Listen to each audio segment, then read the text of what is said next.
এ খাদিজা, সারাদিন দিনের দাওয়াত দিছি, পেটে কিছুই নাই, ঘরে কোনো খাবার আছে কিনা?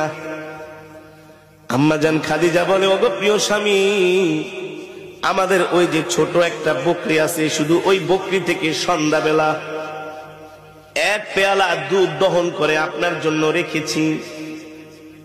আর পাশের বাড়ির মানুষ হাদিয়া হিসাবে আমাদেরকে 4টা খেজুর দিয়ে গেছে। আমি 2টো খেজুর খেয়ে 2টো খেজুর আর এক পেয়ালা দুধ প্রিয় স্বামীর জন্য রেখে দিয়েছি। আপনাদের কাছে আমার প্রশ্ন, সারাদিন না খাওয়া মানুষের কি এক পেয়ালা দুধে কি পেট ভরে, তৃপ্তি মিঠে? আম্মা জান আয়েশা রাদিয়াল্লাহু তাআলা আনহা আল্লাহর নবীর সামনে দুধের পেয়ালা হাজির করলেন। নবীজি অর্ধেকটুকুন দুধ খেয়ে অর্ধেকটুকুন দুধ আম্মা জানকে দিয়ে দিলেন। নবীজি একটা খেজুর খাইলেন, আর একটা খেজুর আম্মা জানকে দিয়ে দিলেন।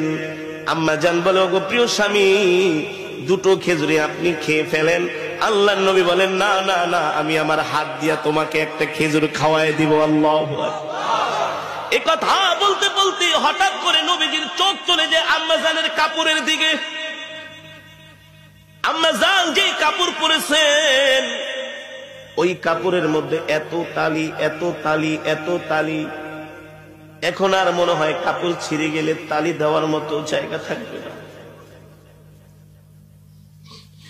সরকার দো আলম আম্মা জানের মুখের দিকে তাকায় বলে, খাদিজা, এ খাদিজা, 40 মণ স্বর্ণ নিয়ে আমাকে বিবাহ করলা, কতটা মাস হয়ে গেল, ঠিক মতো কোনোদিন ঘরের বাজারও করি না, বাজার সদাইও আনতে পারি না, না খায়া থাকো। আজকে দেখলাম তোমার কাপড়ের মধ্যে এতগুলো শিলি,